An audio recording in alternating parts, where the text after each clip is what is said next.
All right. Everyone, thank you for joining us tonight. Keystone with Kenny. We've got some great special guests tonight. Going to be a lot of fun. We hope you enjoy the show. Kenny, let's turn it over to you. Well, once again, welcome everybody to Comedy Night. Again, we're coming to you from the Keystone Light Studio in my garage. I want to thank Chris from Stagnaro and Deanna from Molson Coors, for all they've done to help us out with this. Of course, I could not run this show without my executive producer, my wife, Christy.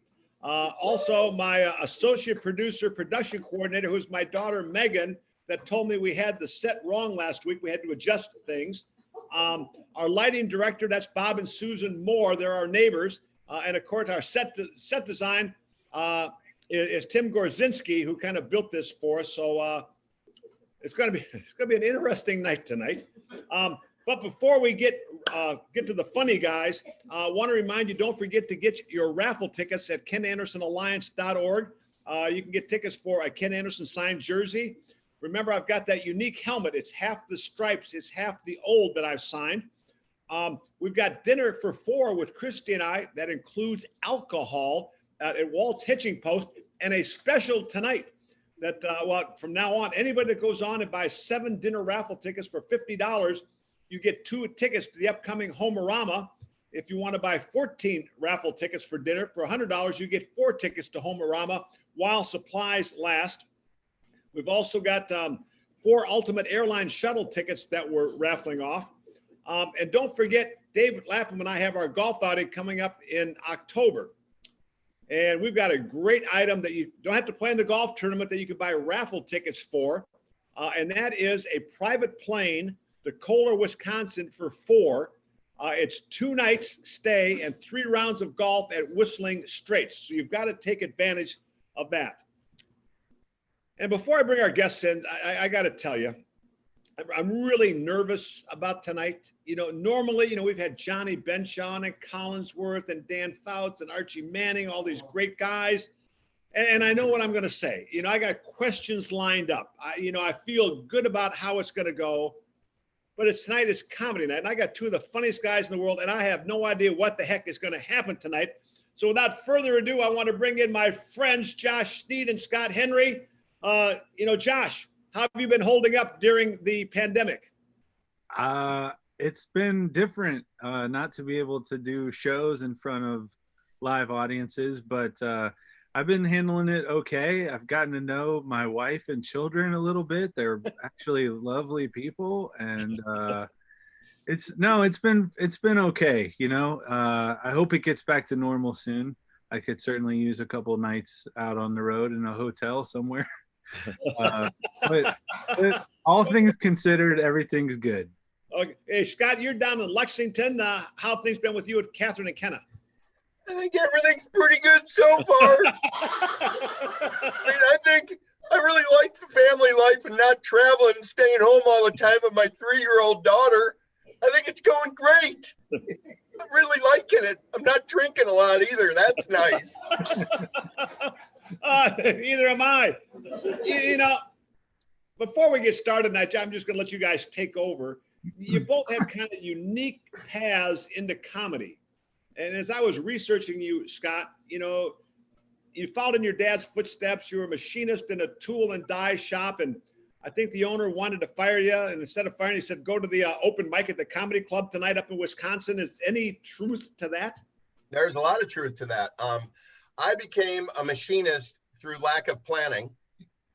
I grew up with a dad that we never had a repairman in the house. We changed our own oil. We did our own brakes. We did all that kind of stuff. But I was a little bit of an odd kid that way. I always performed. I was a singer when I was young. And then I was going to go to college to wrestle. And then I was like, you know what? I'm kind of over wrestling. That sport's really, really hard. And there's like zero glory in it. And it's just the losing weight and everything. So I ended up going to be a machinist.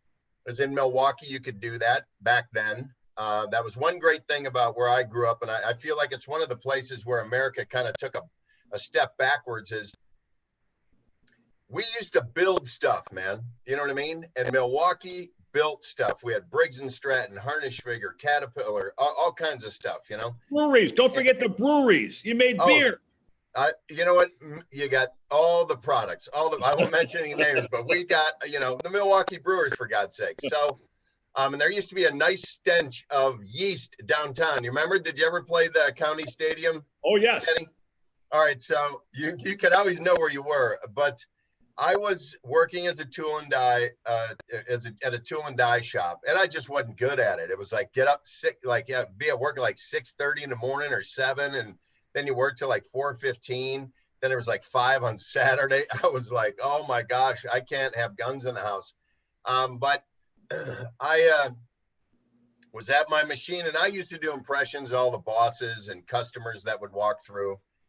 And then, you know, one day the owner of the company came up to me, real gentle, like nice guy. And he goes, hey, Scott, how you liking your job? And I go, oh, you know, it's good. I think the money's good and everything. He goes, yeah, but do you love it? Do you like it? I said, yeah, it's good. He goes, well, me and my wife went down to the comedy club down here the other night. And he goes, we both thought of you. We think maybe you should do this. And so I went down to watch an open mic night. My high school girlfriend at the time, I wasn't in high school, but, you know, I like them young. No, it was a girl I knew from high school. It was a girl that I dated in high school. Now we were both older. She had watched the first guy, who was Dobie Maxwell. Do you remember, you know, Dobie Maxwell, Josh? I sure do. And he came up and said, we have open mic nights every Monday. And she said, she's not a subtle person. She was like, you were funnier than that guy. He was terrible. And I was like, well, thanks for the endorsement. So the following Monday I went and just kept doing it every Monday until I went down to the Punchline in Atlanta and auditioned for Ron D'Annunzio and Chris DiPetta. And they had all these great clubs in the Southeast, and they had 13 clubs, and he ended up giving me 2 weeks in each one of his clubs. I'm shortening that story, which doesn't seem shortened, but it is. And so that was it. The first year I worked like 48 weeks. And dude, I grew my hair out. And did you ever see that picture? Like I had like a Rod Stewart hairdo. Then I came home, I had an earring and everything. Oh, and I come home. What did your machinist dad say about the earring? Oh, he didn't say anything at first. All right. And then we're driving in the car. I'm in the back seat and we're going for a fish fry on Friday night, you know, for grape's sakes, gonna go have a couple Millers and some, you know, fish fry. And then he looks in the rearview mirror and he didn't see it earlier, but he goes, look, our daughter has an earring.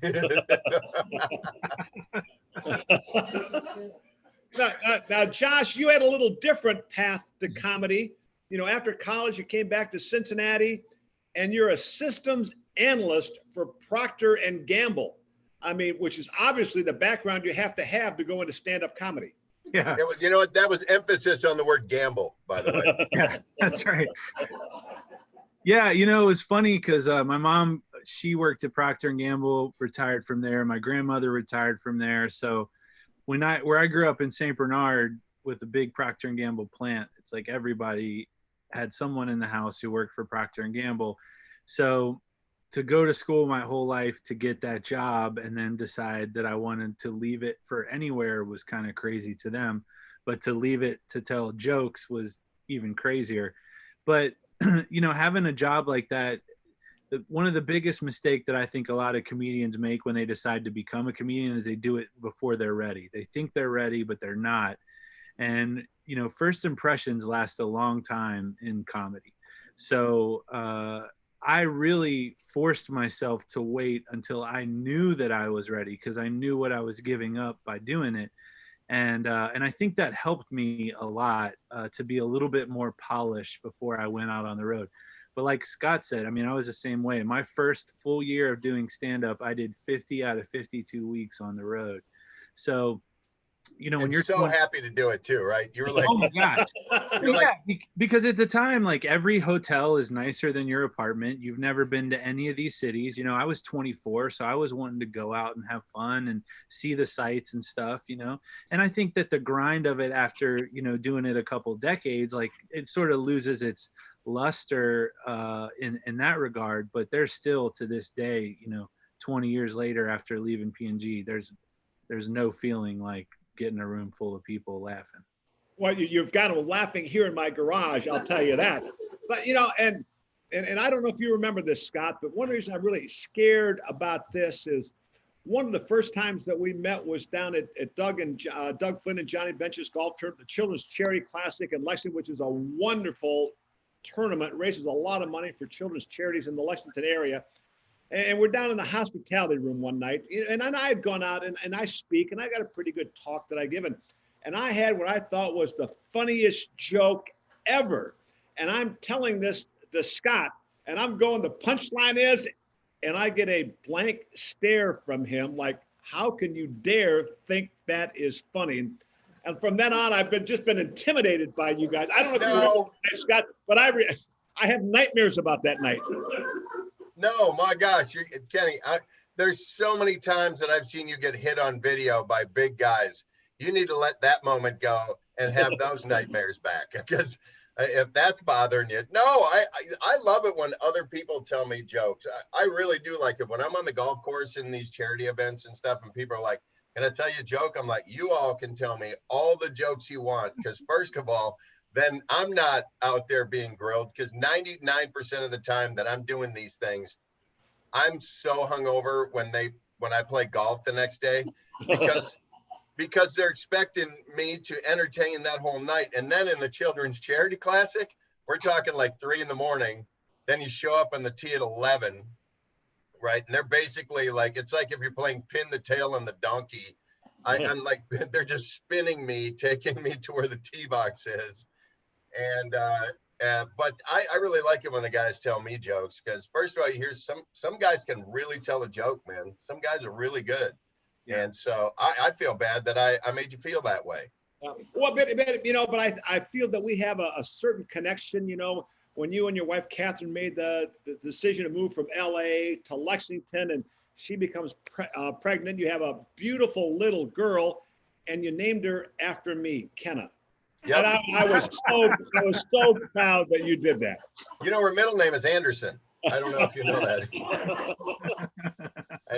I actually forgot to tell you that the last time that Doug Flynn, because of Dougie Flynn is one of the reasons why we moved to Lexington.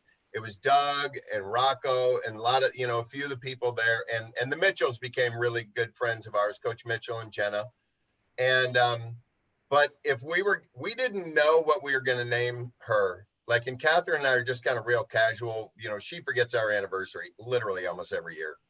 And then it was probably 2 weeks before she was born, or no, it was the day she was born, 2 weeks before she was due.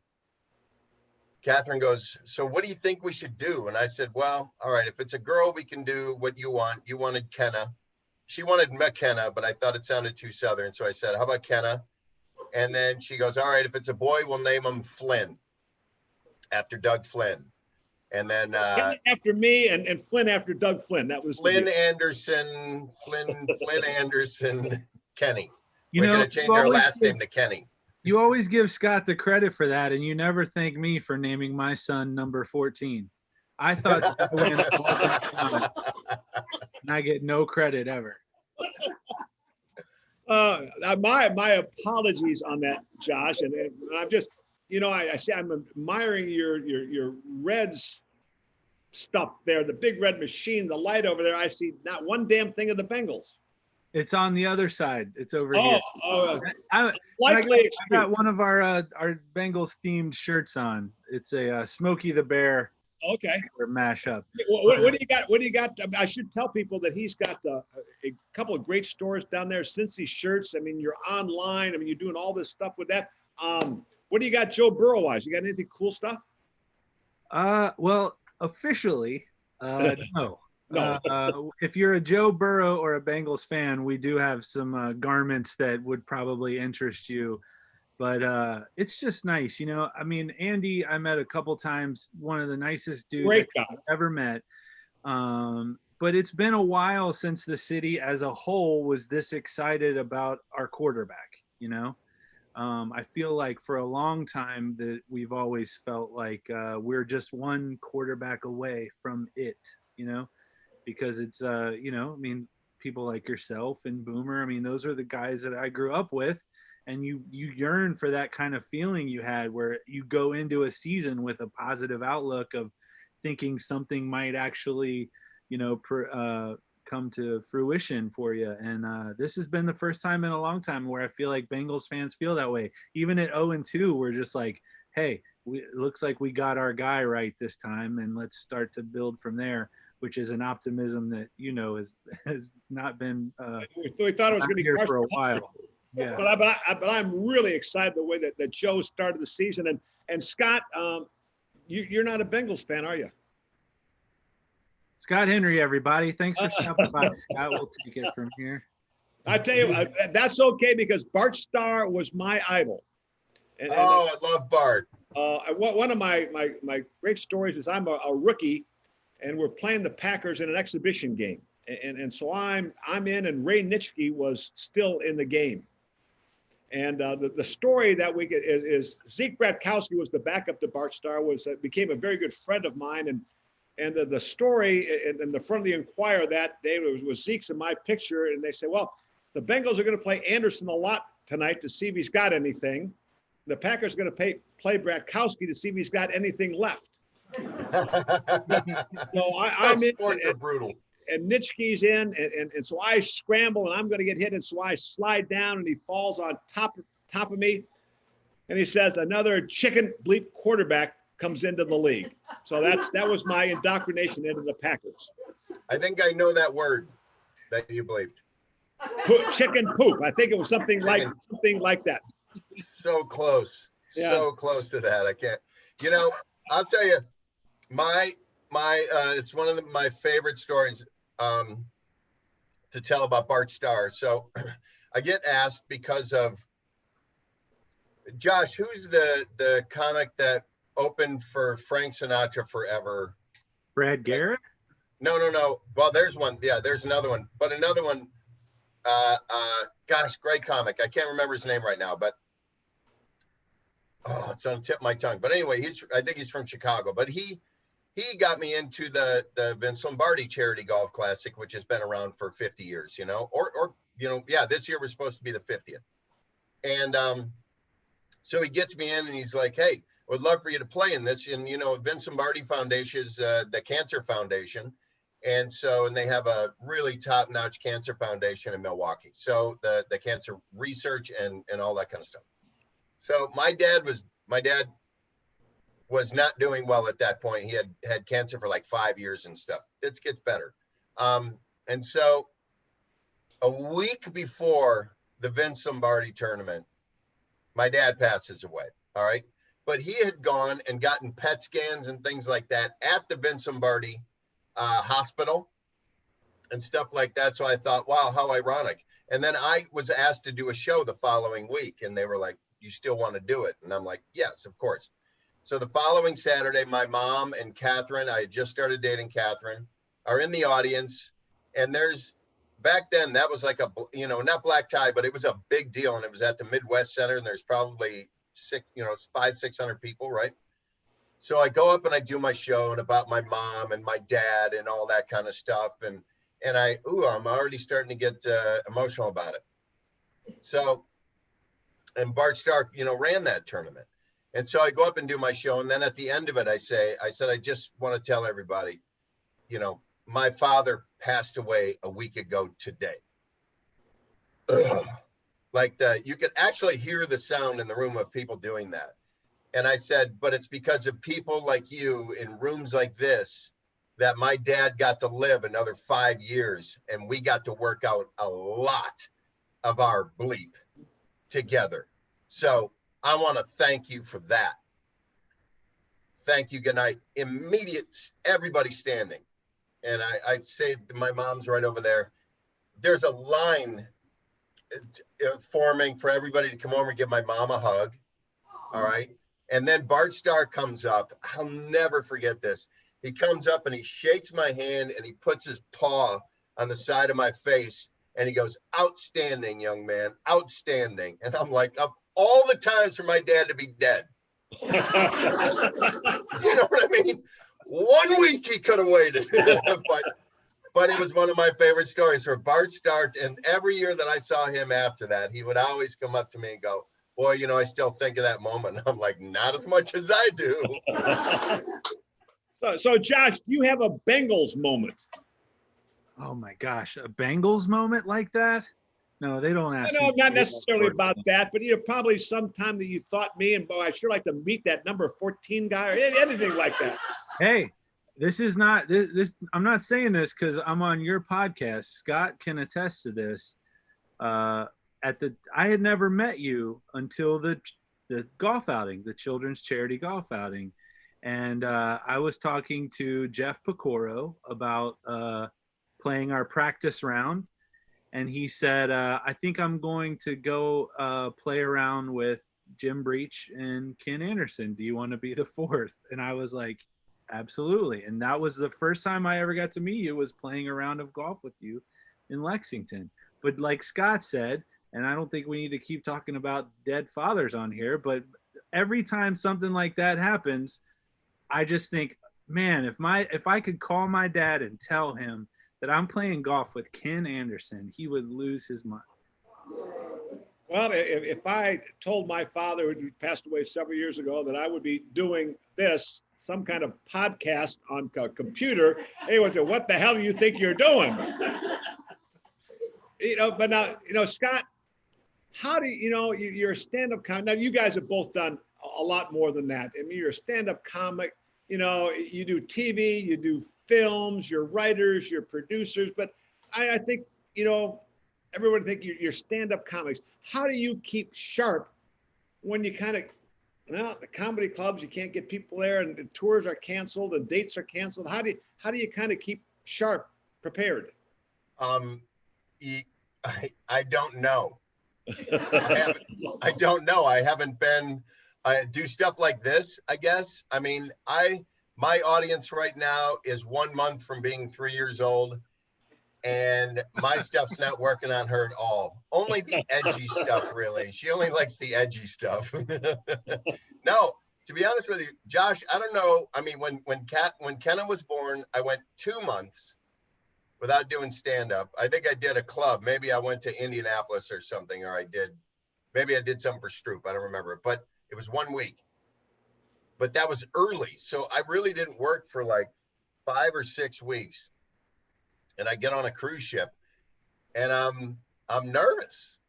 I'm like, what am I going to do? So I call my friend Keevy Rogers, and I said, "Keevy, what do I said, I'm nervous, dude." I go, "I haven't been this nervous since a showcase at like the Laugh Factory a long time ago." "What happened?" "Hello, what happened?" So anyway. I think Kevin's just showing this about Homerama. I hope, Kevin, is that what we're doing? I am. I'm showing this. Sorry. Oh, okay. Popping it up. Go keep talking. He doesn't know what. Good thing it's just Homerama. Click on that bottom right one. I want to see what that one looks like. So Josh, how do you keep sharp doing this? Well, it's a lot easier when you don't write new material. You just if you just go out and do your act, then it's fine. Now trying out new material, that's what's going to be a real challenge. But Scott is being humble. We've done this long enough that we can do a lot of this on autopilot in our sleep, and it's kind of like riding a bike, I think. But 2 months, Josh, when I called, to finish that story real quick, I called Keevy Rogers and I said, I'm panicking. And he goes, "Man, just grab the mic, bruh. Everything will take care of itself from there."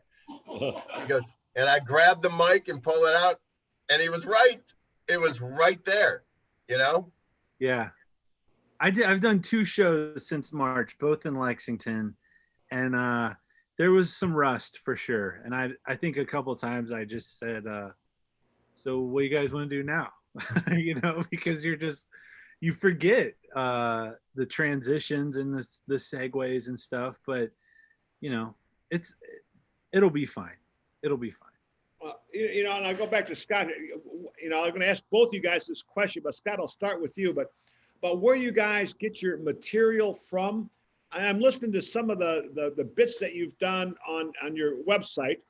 You know, one's about dating a Persian doctor because you had no health insurance, and one is about people having plastic surgery when you're young, so you got a chance to look good. And then Jerry Jones was in there somehow. Where do you come up with this crap? You know, Josh, you know how it is, Josh. Because our mind, you know how I think of comedy like this. It was interesting because I have a friend of mine that he created, he was at 15, he created the other Napster at the same time. And then he sold his to Michael Ovitz, who was a big Disney guy. And then he created a big website called DeviantArt, which is like the 70th largest website on the planet, right? And at young age. And I was telling him one time that he asked me the same question. I said, you know, I think it's up to comics to sort of look at the world from a helicopter, you know? You sort of watch things moving around. We're not in it, so we can view it from a different angle. So we're not going, there's no parameters, man. So we just are looking at things like this because we got that kind of time. And so he said that he did the same thing because he liked to see the world move in that way. So I think that, you know, there's so much opportunity I've just got, and I'm sure Josh does the same thing.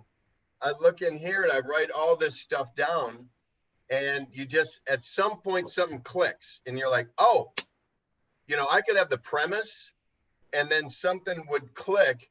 And it'll end up what happened with the Persian girlfriend. You talk about that. I was at a bar called Sharky's right next to the Comedy Magic Club in Hermosa Beach. And I was getting ready to do my Comedy Central special. And I was dating her. And one night I'm at the place, and two Persian guys had come up to her when I'd walked away to get beer, and they go, "Why are you with this man? You could never have with him what you could have with me." And I come walking back, and these guys, they, you know, arm hair, lots of them. And I go, "What's that? A really furry baby?" And then, you know, and then there was a little bit of a tussle, but I knew the owners, and they were both like bodybuilders. You know, maybe they dealt it on the side, you know, and so then I thought that was so funny. I went and did it at the Comedy Magic Club 2 nights later, and it crushed. And so I told my manager about it, and he goes, "Put it in the set." And then I put it in the set. Other bits, you evolve over time. That one was just, I knew it was going to work. So, you know, when you got a family like mine, which is like yours and like yours and like yours and like yours, that stuff is kind of writes itself in a way. So did it really happen? I'm listening to one of the bits, and you're talking about people always looking at women. I mean, I could never be a woman because people are always looking at you. And I'm standing in the airport, and she bends over, and her G-string snaps or something like that. That really happened, or did you just make that up? No, that actually happened. And then I tried a bit about, I was tired about women, just enough of the yoga pants. All right, get out of your damn jammies and walk out in public. Put some jeans on. You know what I mean? And I got murdered on social media by women. "Don't you get my yoga pants?" And I was like, okay, we're not doing that bit. We're not doing that bit. So, you know, some of it actually happens. Some of it you got the premise, and then you can see what would make it funnier. But I sometimes, and I'll bet you do this, Josh, I reverse engineer bits. I think of the punchline, and then I just work it backwards to how the bit would be funny. Yeah, like you'll have for me, you know, like I have like 4 stories about different relationships I was in, but then you just say, you know what, in my act, if I make this all happen with one person, then the audience sort of builds an idea of what that character is, versus like, and then another girl I dated did this, and then another girl did this. If it's all the same girl, then they start to picture who this ex-girlfriend is, you know. But a lot of times it's just, you find yourself retelling a story enough times and people laughing every time that the comedian brain goes, you should probably put this in your act, you know? I was on Bob and Tom once, and they were like, hey, what's the worst gig you've ever had? And I just started telling the story, like literally just telling the story about the worst gig I ever had. And they were like, that's in your act, right? And I was like, no, it's not, but it probably should be. And then I put it in the act. You were talking about telling the stories about your ex-girlfriend. Has an ex-girlfriend ever heard you mocking her and giving you a little grief about that? One knew exactly who I was talking about. She was the one who said it. But this is kind of a fun story. So I have a story that I told on my Comedy Central special about being on an airplane and farting on Jessica Simpson because she wasn't nice to me before we took off. So when we landed and we were deplaning and she was behind me, I felt it in my stomach and thought it would be a funny revenge moment. And so so this story is out there. It's on my album and stuff like that. And then I go to Dallas, Texas. And, you know, a lot of the times the comedy club will send a driver to pick you up at the airport when you land. And this guy's like smiling real big when I come down the escalator at baggage claim. And he's like, man, I've been waiting for this for a long time. I was like, really? And he goes, yeah. He's like, I have to tell you this story. He goes, I'm a huge comedy fan. I pick the comics up every week. And then on the days when I'm not driving comics around, a lot of times I'll have celebrities in my car. And he's like, your Jessica Simpson story is one of my favorite stories that I have ever heard. He was like, and she was in my limo. And he was like, I had it all queued up because I knew that I was picking her up.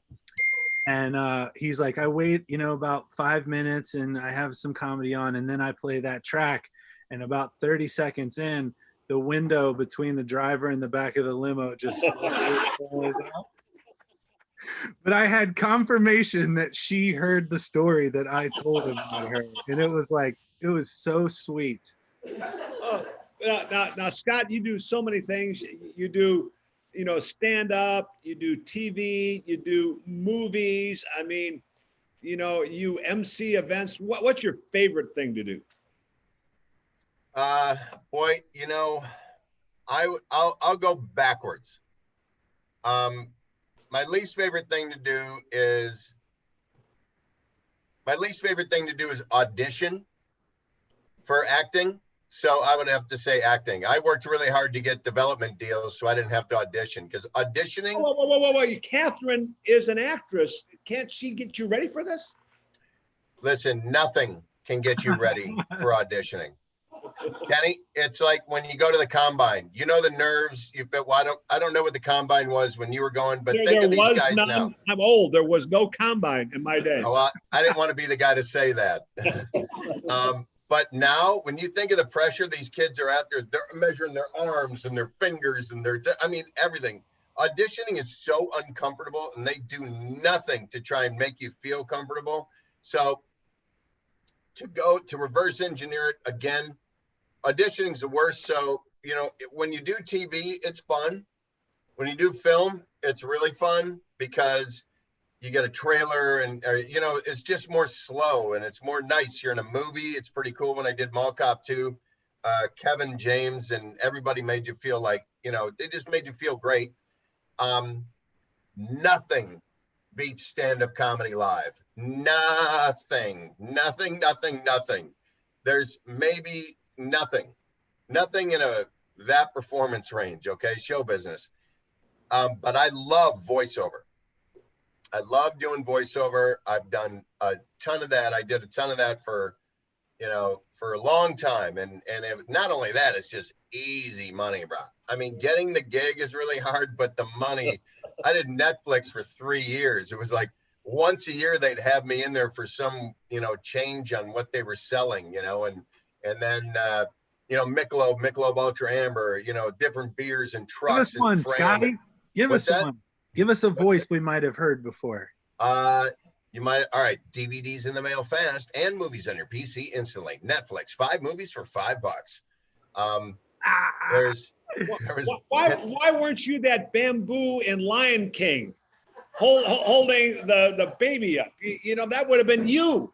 Well, because I'm not a celebrity, but I I do Sam Elliott's voice for the movie Ghost Rider, and whenever they had like a real Southern type thing like that, I got in on in LA. I was that guy. But I mean, I've voiced countless commercials, and I loved it. But then when the economy crushed in 2008, the whole business changed, and so that was heartbreaking. But I really love doing voiceover. And I'd say stand up and voiceover are my two favorite things. I also like emceeing. I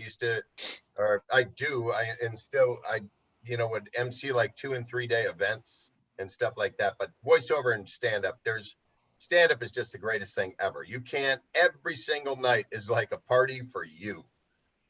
Same question to you, Josh.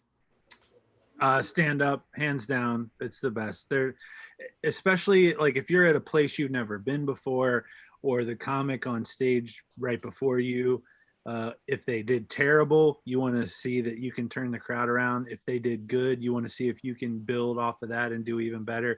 It's like golf, like you'll never get a perfect score, and you can always get better. And that's how I view stand up, and how I've always viewed stand up is like each show could just be a tiny bit different, and knowing that there's no one in that audience who's ever heard of you, but by the end they're like can't wait to look up and see what else you've got. Like there's nothing will ever compare to that. Like going to Gatlinburg and and all the rednecks down there, and golly, how they making that taffy in there? Yeah, they couldn't believe now. They got a Long John Silver's and they got a Kentucky Fried Chicken in the same place. Now, how the hell did you come up with that? Well, I mean, if we're doing a little peek behind the curtain for probably every comedian, whenever you hear them making fun of a type of person, generally it's them. Like they're talking about themselves. Like I'm the guy who goes to Long John Silver's and asks for extra crumbs. I'm the guy who stands in front of the window in Gatlinburg and watches taffy get made for 2 hours just because I know they'll give me a free piece when it's done. Like all of this stuff is me. It's just more fun to be like, look at this guy, and it's not, and I don't think that's unique to being a comedian. Like I used to tour with Larry the Cable Guy, and we did an arena in Charlotte, and he says, man, you got to do your NASCAR stuff here. And I was like, I don't know if this is the place for me to do NASCAR jokes. Like, this is like ground zero, He's like, no, man, they'll love it. They'll love it. And so I did it, and it went over well. And then after the show, people were coming up and they're like, hey, man, that guy you were talking about, that's my neighbor. He's hilarious, man. You got it right on. And it's like, no, man, I'm talking about you, But it's like Scott said, it's being relatable. It's having kids, having a wife, living the same Midwest life as everybody else. It's a lot easier to relate to them, and write material that will resonate with people because they're like, yeah, I totally get that. I can't do jokes about Long John Silver's when I'm in New York. Everybody there is like, what kind of, it's like they brought me in to just find out how the Midwest lives or something, like they can't relate to that at all. But, that's why I like to play places in this part of the country. Kenny, if I could say something real quick along those lines. When I first started doing stand-up, so much of my stand-up was about, I started doing impressions, and then I was the house MC in Milwaukee, and I started doing impressions, and then I would be at the mall or be somewhere else, and they'd be like, hey, Howie, or hey, Rodney, or hey, and I was like, enough of that. I'm going to be me. So then I started doing all this material on my parents and stuff like that. And then when I got these gigs to do in the Southeast, I was like, when I got the gigs, I was so excited. Then I was like panicked. I was like, oh my God, I have all this material on my Wisconsin family. They're not going to laugh at this stuff in the South. They're not going to, but you know what? It doesn't matter. The accent just changes. That's the only thing. The personalities are the same. The dad that's just like, I don't know if you remember the bottle of water bit I used to do. When my dad's like, what do you got in your hand there? I'm like, it's a bottle of water, Dad. He's like, bottle of water? What are you, queer? And you could say that back then. I'm like, Dad, what kind of a weird vision do you have with a bottle of water? He's like, I'll pay $1.50 for water when 2/3 of the earth is covered in Heineken. You know what I mean? And so, right. So it didn't matter what the accent was. It was the view. My dad's like that. You know what I mean? So we can all relate. Like when Josh does that bit, it's either you or the person you were standing in front of that taffy window with. You know what I mean? It's one or the other. It doesn't matter. Like, wait, that's one thing I hope the internet never changes is accents. I love living in the South for that reason. Coach Mitchell was telling me about calling his mom, or calling the flower shop down in Mississippi where he's from. And the woman, I hope this doesn't get me in kind of a problem, but she calls him up and says, Matthew, Matthew, would you do me a favor? The woman at the flower shop, and she goes, would you? We were just, maybe I didn't take your credit card number down right, but if you could just call me back, I'd like to get this took care of. And so took care of. So today I sent him a thing. I was like, hey, if you want to play out of champions next week, just let me know. I'll get that took care of. You know what I mean? But the South, we had a guy come out and do something in our yard when I first moved here, and he had the cigarette and never took it out. And that thing was just flickering, and there was an ash hanging off of it.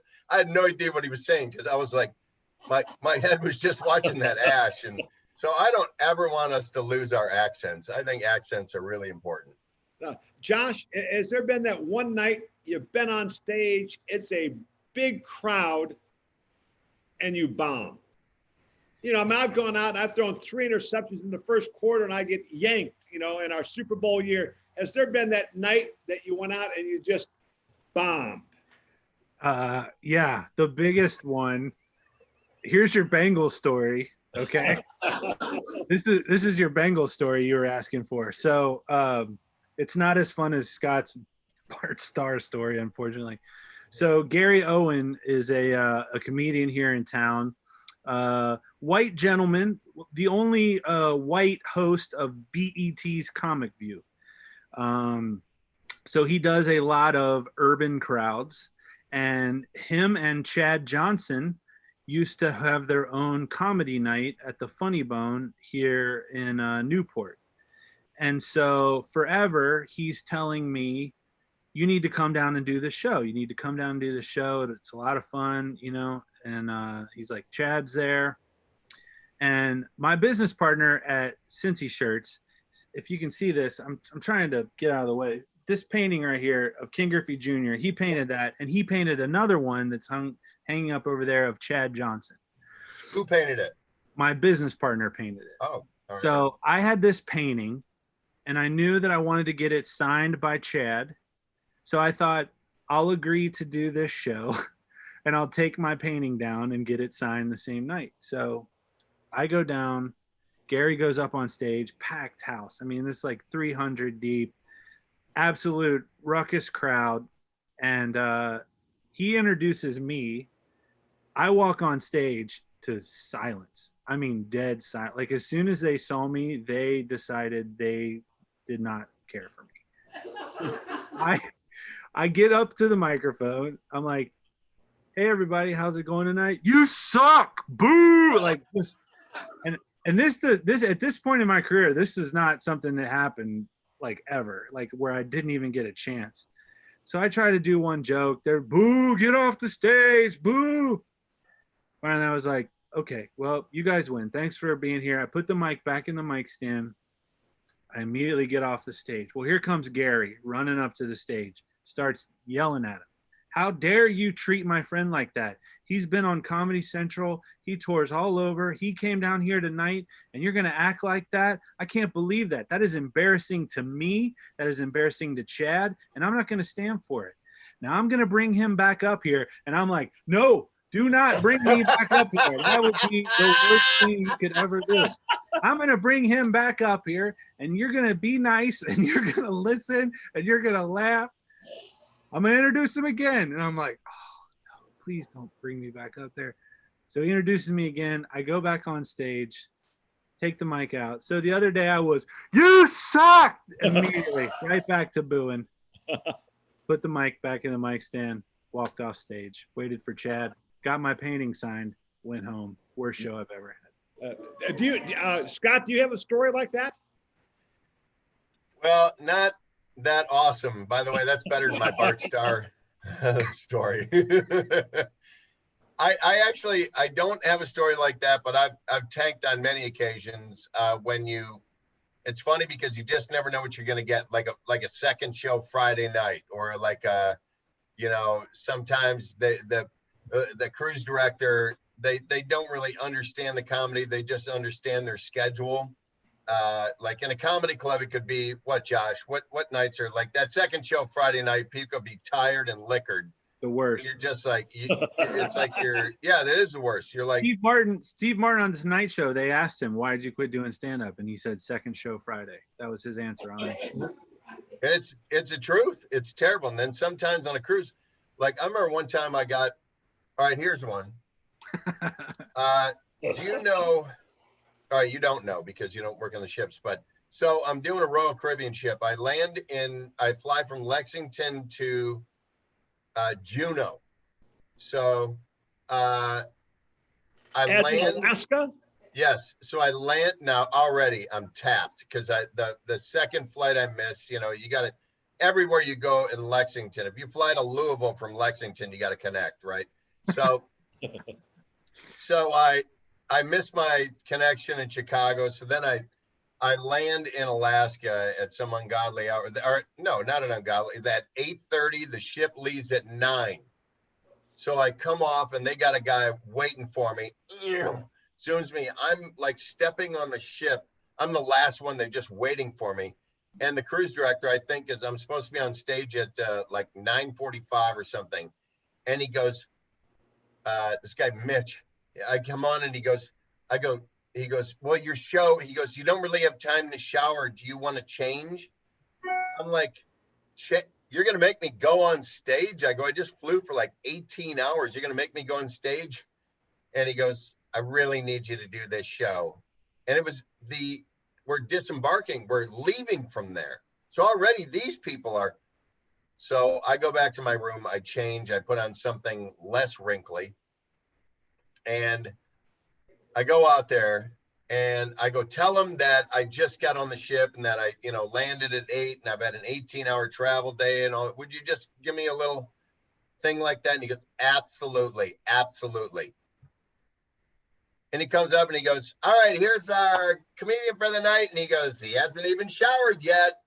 Here he is. And that's how he brought me on. And these people had also flown a long way. And it was like, Stryker, you're coming in too low. You know what I mean? From the movie Airplane, it was like, and it's just silence. And I just looked at him and I go, all right, he was supposed to tell you. I go, but I don't know, I'm playing for 18 hours. And they were like, didn't care. And I've had that. I've had like if you get a bachelorette party, nothing's worse than a bachelorette party. Right, Josh? Yeah, what could be better than a bachelorette party? Anything. The meanest thing I've ever said to someone on stage was a member from a bachelorette party who would not be quiet. They were ruining the show for everyone. And I just looked at her and I said, it's really a shame. And she said, what's that? And I go, I bet you were really pretty in high school. And she started crying and they had to they all ended up leaving and the crowd sang, na na na na, hey hey hey, goodbye. As these crying bridesmaids were walking out of the comedy club and I was everybody's hero, but they are the worst. Kenny, I'm telling you, the reason you don't understand, because you can tell a group of drunk guys to shut up. You tell a group of drunk women to shut up, buddy, you better have health insurance, okay? Because it's not going to go well for you. I was at Zany's in Chicago, and there was a group, a bachelorette party, and they just wouldn't stop. And I was nice. I jabbed them a few times, and then a couple times in, and then the second time I told the one girl, and you know what girl it always is, dude. Josh, you know what girl it always is. This is our night. It's the maid of honor. There's 250 other people in here. Okay. So I told her, I said, if you say one more thing, I'm gonna make you cry. And I'm not kidding. And so boom, she goes, she does, and I all I did was I I went about her outfit piece by piece, and I was like, okay, TJ Maxx, Target, Forever 17. No, you're not. And this, and I mean, I just destroyed her for like a minute. And the same thing happened. Started crying, you know, she threw a cocktail at me. It was, you know what I mean? It was awful. But anyway, that kind of stuff happens all the time. Like you get drunk people on a ship, like once in a, you know, but it's usually drunk guys are real easy. Security will come and get them. Drunk women, security will usually not come and get them because they have to touch them to get them out. But it's like that power you were talking about, like there's no feeling like this. There's no feeling like setting someone up thinking that they're winning this sort of back and forth. And you're the whole time you're just kind of teeing it up. And when you crush it and just their world shat, like there's no better feeling than that. Just showing someone why. I was in Atlanta doing a show. Do we have time? Or we? Yeah, you're fine. Okay. See, this is not like real television. We don't have a hard in and a hard out. And we can go out. This is how the golf outing is, and this is how it is when comics get together. You start remembering stories. So I was in Atlanta, and this guy, he was clearly trying to be the funniest of his friends and impress them, and he's going to be the funniest guy in the room. And he goes, "Hey man, you need a catchphrase." And I said, "What are you talking about?" He's like, "You know, everybody's got their catchphrase that's famous." He's like, "You need one, and I'm going to give it to you. Here it is. What the hell is that all about?" And I was like, "What?" And he goes, "You could use it with anything. You know, you turn on the news, there's a woman giving the weather. She doesn't even know who she's talking to. What the hell's that all about?" And he says 2 or 3 things like this. And I go, oh, okay, I think I got it now. Like I could say, "Hey, the other day I was on stage doing a comedy show and some guy tried to tell me how to be a comedian. What the hell is that all about?" And he just went crazy. And he was just like, and he didn't say another word. And that's power, man. Now, you know, I've seen both of you guys, you do your act and you're up there and you're a half hour, you're 40 minutes, you're an hour and you tell all these stories. Have you ever forgotten what the hell you're going to say? Go ahead, Josh.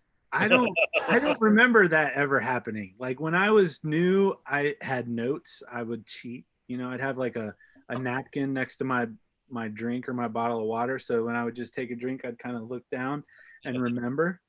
And then after a while, you just kind of remember. That's me. But yeah. Scott? Yeah, I usually, there's only a couple times it's ever happened to me.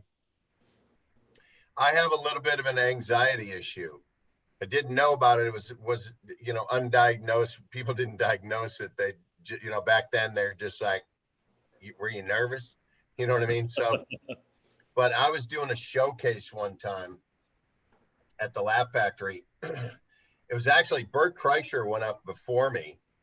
Yikes. And Bert had no material and was not nervous and was wearing flip-flops. You know what I mean? And Did he have his shirt on? What's that? Did he have his shirt on? Yeah, back then he wasn't defined, like nobody knew who he was. He was trying to make his way. He was just like the Playboy magazine party animal of the year. Yeah, right? For those who don't know, not to interrupt you, but just to give you perspective, this guy is like selling out giant theaters right now, huge name, and he's an absolute maniac. He's got a new thing on Netflix coming out. Not to give his credits, but just to put in perspective what Scott had to follow. Absolutely. No, but then he wasn't anything to follow for me to follow or anything like that. He just went up and he was loose and everything. I thought out my outfit. I thought out my act, I thought out everything. Bert just went up there. He stopped sort of like smoking weed. You know what I mean? And so I went up and I just was in my head. And I went up and I was up there for like whatever. I did my first bit. And then I just locked up. I couldn't remember where I was going next. And then Jamie Masada, he still owns the Laugh Factory, I think. He had one of his clients go up first in the showcase because it was a big industry showcase. I don't know if you know what that means, but it's like ICM was my agency, and they were like, hey, we got this showcase. We're going to showcase our talent to all the biggest people in show business, for like studio executives and stuff. And so I was in the same type of category as Butch. And I look over in the booth, and Jamie had cut my mic, like messing with me. And so that was a perfect opportunity. Some guy said something. I hammered Jamie. I hammered the guy in the crowd. At that point, I was able to remember my because it slapped me back into reality, where before I was in my head. You know how Kenny, you probably dealt with this in football, where you're looking at yourself rather than looking at what's going on out there. And you can't think when you're looking at yourself. You can't, other than what happened. You know what I mean? Well, I'd say I can't thank you guys both enough for putting up with me tonight. You've been fantastic. And I only ask one thing. I'm coming up there in October for about a week. And Josh and Scott, can you line up? I think the three of us should play golf together. You proudly put on your website, Scott, that you're a 6 handicap. And then I don't know what you are, Josh. You know, it's on your website. I read it. You're a 6 handicap, Scott. I need shots. I'm a 7 now. Oh, Fall for it, kid. Hey. No, you can't. I was, there it is. 7. All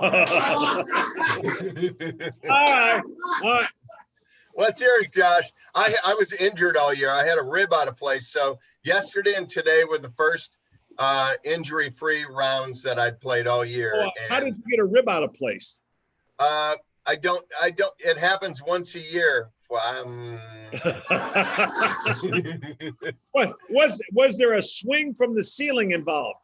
No, there wasn't, but it was an old wrestling thing to where in training, where I get real tight, I don't stretch, and it just pops out of that little knuckle, and it hurts. And so I took an anti-inflammatory for the first time ever for 2 weeks, and it finally cured itself, and it felt so good so you come to my place one day and we'll go to Josh's one day. What do you think, Josh? How's that work out for you, Josh? I love it. I'm in. Hey, I have nothing going on. Like, you're talking to comedians who can't do shows. Like, we have a lot of free time. No. You got a big project coming up because we're sending you this idea for a T-shirt that you got to produce for us. And this is major coming up. Yes, for sure. Follow Cincy Shirts. That's a shameless plug, but also if you want to know what we're talking about. Okay, can they still get their Ken Anderson 1981 MVP shirts there? And their 1965 All-Pro. Yep. And the Freezer Bowl, that's the greatest one ever. The Freezer Bowl sweatshirt. Yep. Okay. We got it all. They got all, and everything that Josh sells like that, the Ken Anderson Alliance gets a piece of. So, I'm trying to figure out, I'm going to lean on you guys. We're going to come up with another big deal for you guys to come on and another great show, because you've entertained our audience here in my garage. I mean, this is, look at, can you ask for more than that? Not right now. But waiting for that sound since March. Thank you guys so much. And can you guys do this again for me? This has been too good. We got another hour that we can do, and I'd love to have you guys back on again. Absolutely. Would love to. Anytime. Yeah, we'll work on it on our golf game. Sounds good. When you come up, you let us know. We'll go to Champions one day. We'll go out. His club is awesome. Where is it? Where are you at, Josh? Triple Crown. Yes, we can do that. I love 2 days of golf when I'm up in Ohio, in Kentucky. That is great. But you guys are the best. Thanks so much for helping me out, keeping me entertained, keeping our audience entertained. This Keystone Light is for you all. I really appreciate that. Thanks, guys, so much. Thank you, Ken. Hey, buddy. See you, Scotty. All right. Kevin, come on back in here now. Hey there. We got a little business. Guys, that was so much for joining wasn't us. If you need a fourth in your golf round and you want to laugh so hard you throw a rib out, I will join you. Okay. Where the heck are you at tonight, Kevin? I'm seeing this. So the building I live in downtown now is the old Federal Reserve building. Okay. And They have this, used to be the piano lounge, and it's a beautiful room up on the 15th floor. So nice place to hang out. Well, I thought you were hanging out in a bar watching the show tonight. I didn't know. Well, I'll never admit that, but you know. I know one of the big things that we've got going on, Kevin, we've just kicked off our annual campaign, and I think most people know that nonprofits have struggled this year because of the pandemic. We're down about $200,000 in income from events we've had to cancel. So we started our annual appeal. Tell people how they can learn more about what we're doing. Yeah, so, you know, and Kenny's exactly right. We've been down about 200,000 in revenue this year just because of canceled events. And, you know, we've really done a great job, I think, as an organization, keeping our participants engaged. We serve 218 people in the area, keeping them out in the community as much as we can do safely. And, you know, if you want to be a part of supporting that, if you go to KenAndersonAlliance.org and go under fundraising, you'll see our annual appeal tab, and there you can make a donation. Or if you go to the Keystone with Kenny raffle page, down at the bottom, there's a wonderful opportunity. We have 4 raffles going on: a jersey, a helmet, dinner with Kenny and Christy, and then we have some Ultimate Air Shuttle tickets that you guys can buy tickets for. All are great ways to support our organization. And then we have a golf tournament coming up in partnership with DSAGC in October on the 12th. There aren't any golfing spots left, but we're always looking for support and sponsors there. Correct. And we've got a great raffle there as well. Dave Lapham and I, that a private plane is going to take you and 3 other people to Kohler, Wisconsin, 2 nights and 3 rounds of golf at Whistling Straits. I'm buying my raffle. It's not rigged if I win, is it? No, it's not at all. No, and if I win, it's a great package, unbelievable package. And, you know, I think it's something that anyone should put a small donation towards to get some chances at winning. It's going to be a wonderful trip for whoever wins. Yeah, and don't forget, if you go there and you want to, you know, one of the raffle items is dinner for 4 with Christy and I at Walt's Hitching Post. And if you buy 7 dinner raffle tickets for $50, you get 2 tickets to Homerama this year. And if you double it to 14 for $100, you get 4 tickets to Homerama, which is a great deal.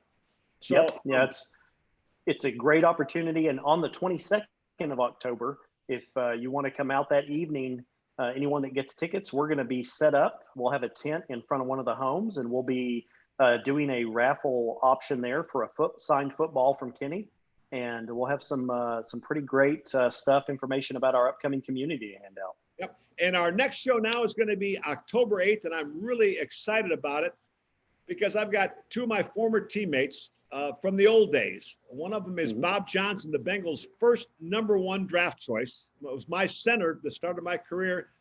And the other one is Bob Trumpy, who's had an unbelievable career. He's the only guy that I know of that he was the #1 analyst for NFL football on NBC.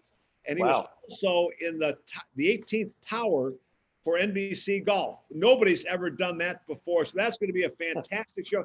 You want to hear some stories, tune into October 8th, because these guys, well, they know me better than most, and they're going to roast me pretty good that night. So make sure you tune into October 8th for that show.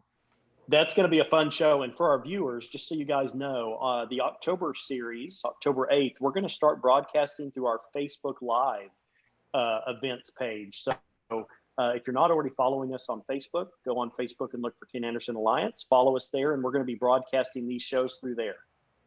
Well, again, I'm excited about what's coming up. And again, thank you to Stagnero and Chris in Cincinnati for sponsoring us, and Deanna with Molson Coors.